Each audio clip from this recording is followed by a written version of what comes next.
Hello, everyone. My name is Regina Brooks, and I'm the founder and CEO of Serendipity Literary Agency. And I'm happy to be here for PW's Beyond the Book. And today we're going to be talking to Jessie Byrd, who's an author, entrepreneur, literary agent, and just great mission builder. So happy to be here. Thanks so much, Regina. I've always believed that some gifts, they just kind of live in our bones. They're either passed down, whether we realize it or not. Even if we take detours, those gifts eventually show up and remind us who we've been all along. And you grew up with a mother who's an author, right? Sure. And it's clear that storytelling gene didn't skip you. So that creative spark was in your DNA from the very beginning. I appreciate that. It was from her. I'm so grateful that she took the leap, and really carved the path to not only the art, but the business of publishing. And how do you get your stories told and out there, the ones that you're passionate about sharing? How do you think growing up with that kind of a household shaped the way you see the world? And when did it hit you that writing for kids was the kind of stories that you wanted to tell? Yeah, I'm so fortunate that my mom decided to make the leap. She was working for HUD in DC at the time when she decided to go into writing. And I'll never forget, we were at a retirement party for one of her coworkers, and that coworker had been with the government her entire adult life. And she said, when I retire, I'm going to do three things. I'm going to garden, I'm going to spend time with my grandchildren, I'm going to travel. Well, unfortunately, that lady, she retired one day and she died the next. And that was really an impetus for my mom to say she knew she wanted to write. She was working on her poetry and her first adult fiction novel in the background while working her 9 to 5 and, feeding her kid. And that was really the moment that helped her see that she may not have as much time as she wants to begin the journey that she's really passionate about. And so that was a spark for her to take the leap, take her money out of her 401k, jump into self-published her first book because she saw in the episode of Oprah that if you get 10,000 copies sold self-published, you can get a traditional deal. Well, her first book was a poetry book. It didn't work out as she expected, but the second book she basically crowdfunded in like 98 or something like that, a bunch of friends. And that was the one that took off independent. Her and my Aunt Felicia were slinging books all up and down the Eastern Seaboard, packing them in the truck, driving to New York.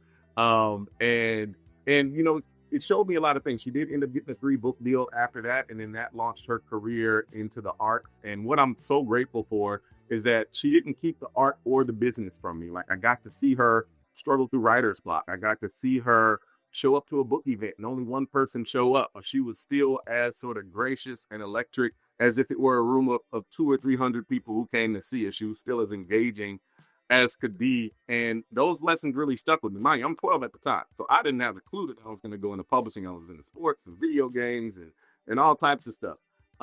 It wasn't until about a decade later when I was in college, after I had my first surgery related to sports, and I got to sit still for like two months. And that never happened. Ever since I was full, I've been playing basketball year-round, sports, school, I've been fully engaged. I never got to just be quiet for a little bit, be still, and really listen and think about what lights me up. And that was the moment when I was about 21 that I realized, oh, as much as I love basketball, it's still my favorite sport, love to watch it. It's not what I want to do for my career. What really lights me up is creating stories for young people and across really all mediums, but books to begin is my native space. And that's when I took the leap, wrote my coach a handwritten letter. I was starting. I was preseason all league. Like, basketball was going as good as it had ever gone.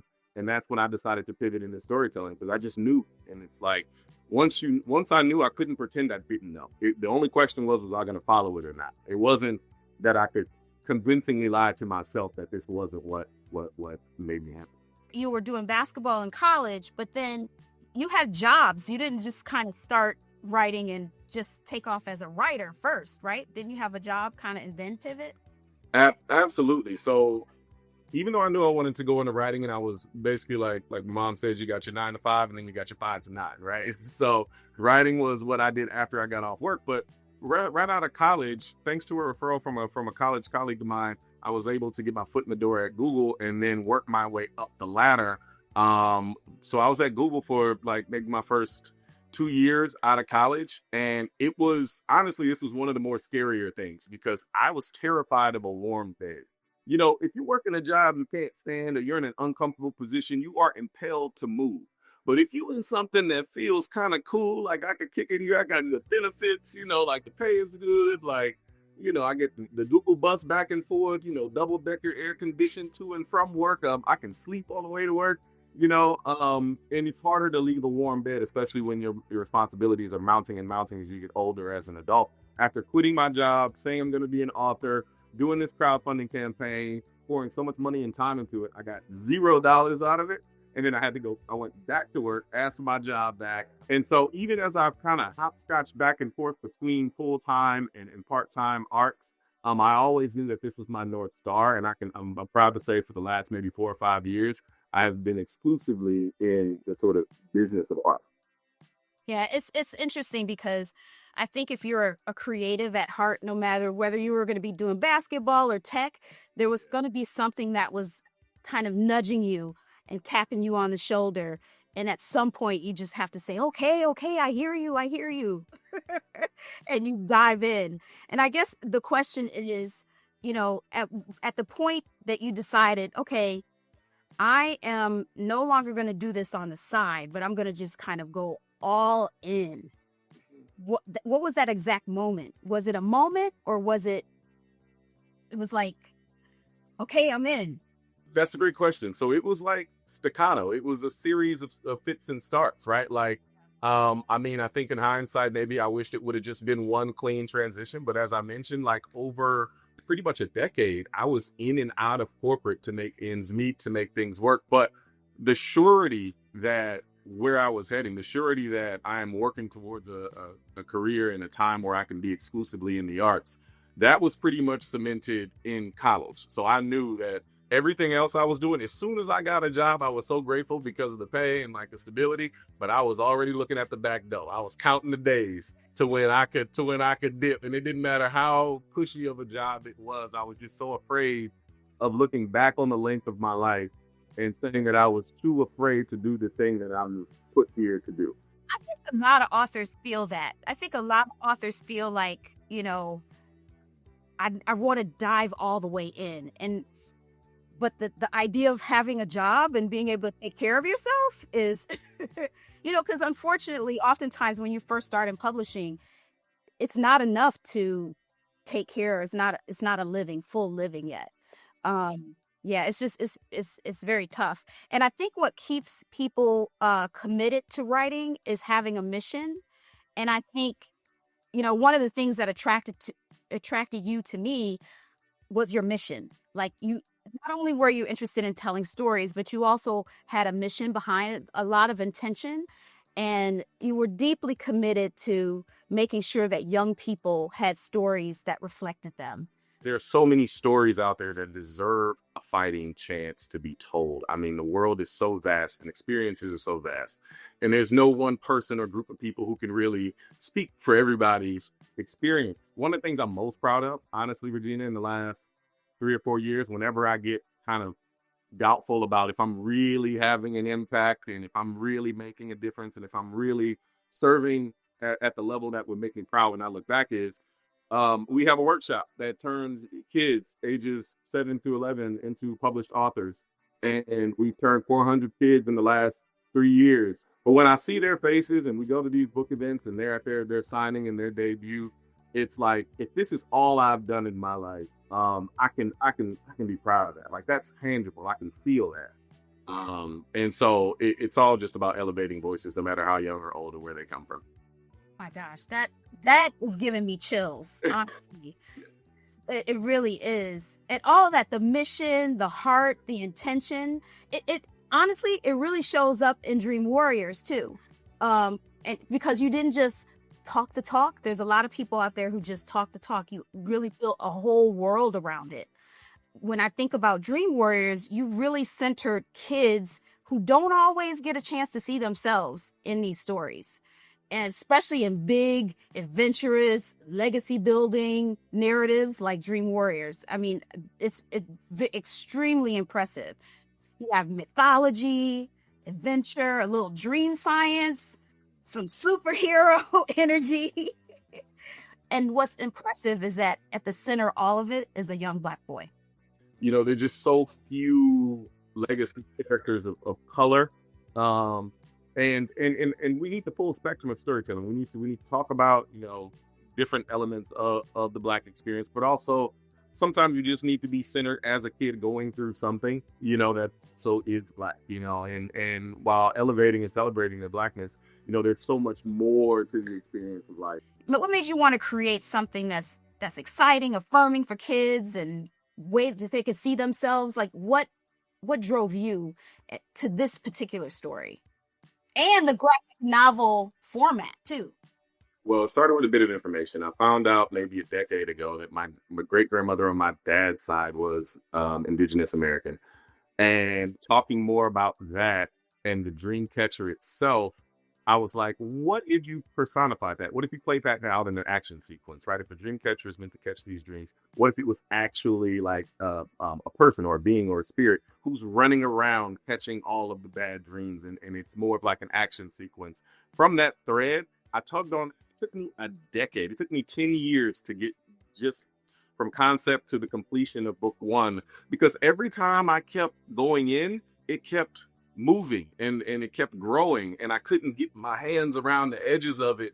And every time I thought about, well, what about this and what about that?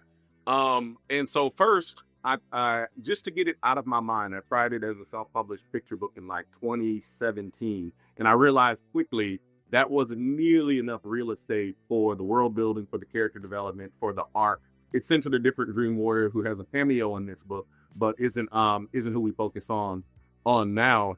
And that's how I came to realize that graphic novels might be a better medium, because I knew I wanted to keep the visual element. I didn't want to move it into like a chapter book or anything like that. I wanted to keep it visual, but I knew we needed more panels, we needed more time with the audience, we needed more space.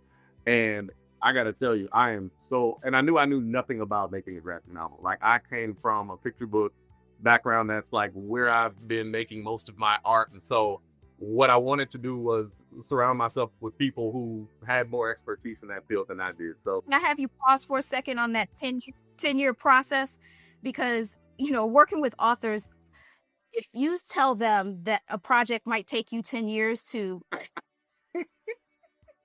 they might drop it. they're like, oh, you're not in alignment with the way I want this to happen. And the funny thing is, when you talk about the fact that it took 10 years, it's almost the format caught up to your vision, but also how you're going to kind of publicize and promote the work. This idea of having people think about what scared their younger self, what kind of things made, scared you. I'll go first. If you promise to tell me what yours was, I'll go first and tell you. I promise to. Yeah, I'll follow you up. Go ahead. Okay. So, I thought about this a lot. I was like, okay, what were you afraid of, Regina, when you were young? Like, what was it? And I would just say, some kids, they're afraid of dark, some afraid of monsters and under the bed, those kind of those stereotypical things that young people are really scared of. Yeah. I was afraid and scared of being bored. Really. I like truly painfully bored. I needed something to do, something to imagine, some kind of adventure. No better way to find that than in a book, right?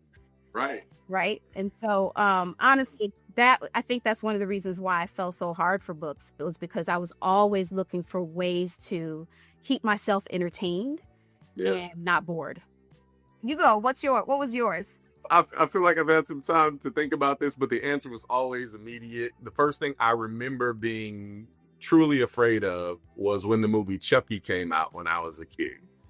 And the idea that your toys could come to life with a butcher knife and shank you was horrifying. And I had an uncle who would poke at that fear. My Uncle Pip, God rest his soul, when I was a kid, used to, because Chucky's tagline is "wanna play," and so he would always come up to me when I'm at my grandmother's house during the summer in New Orleans. He's like, "Hey Jesse, wanna play?" And I'd be like, "No!" Run out of the room. We've gotten in about 40 different video responses so far from friends, family, colleagues. We're gonna continue going to get even more. because it's always a surprise. Even my own mama, I did not know when she was 7 or 8, she was afraid of paying bills. That was her big fear. She was like, "How am I ever going to get enough money to not be to be able to pay bills and provide for myself?" And I didn't know that. Me and my mama, thick as thieves, we so close, and I didn't know that that was something she was afraid of when she was a child. So I think it's revealing, but also because the characters in the book, the main character Kai, what he does in these dream battles is he's fighting all of the fears of the dreamer. So as the dream warrior, their job is to protect the dreamer from having nightmares, and so their fears become personified, well, no matter what that is. And the dream warrior has to go around and catch them in nets and try to prevent them from getting into the REM sleep portal. And so thinking about that, like, what would be your personified fears? What would be the fears that would come alive for you when you were a kid? And just trying to find that connection point, because as adults, it changes as you get older. Sometimes it's embarrassment in high school, or not passing your exams, or not getting your driver's license, or not being able to go to prom. And then you get to college, it's different. You get to adulthood, it's different. You become a parent, it's different. And so but I think at childhood there's this kind of there's a through line. You see some overlap, you see some really interesting differences in people's responses. Well, listen, I have thoroughly enjoyed speaking to you, and Me too. as your literary agent, I'm excited about some of the new books that we're going to be doing together as well.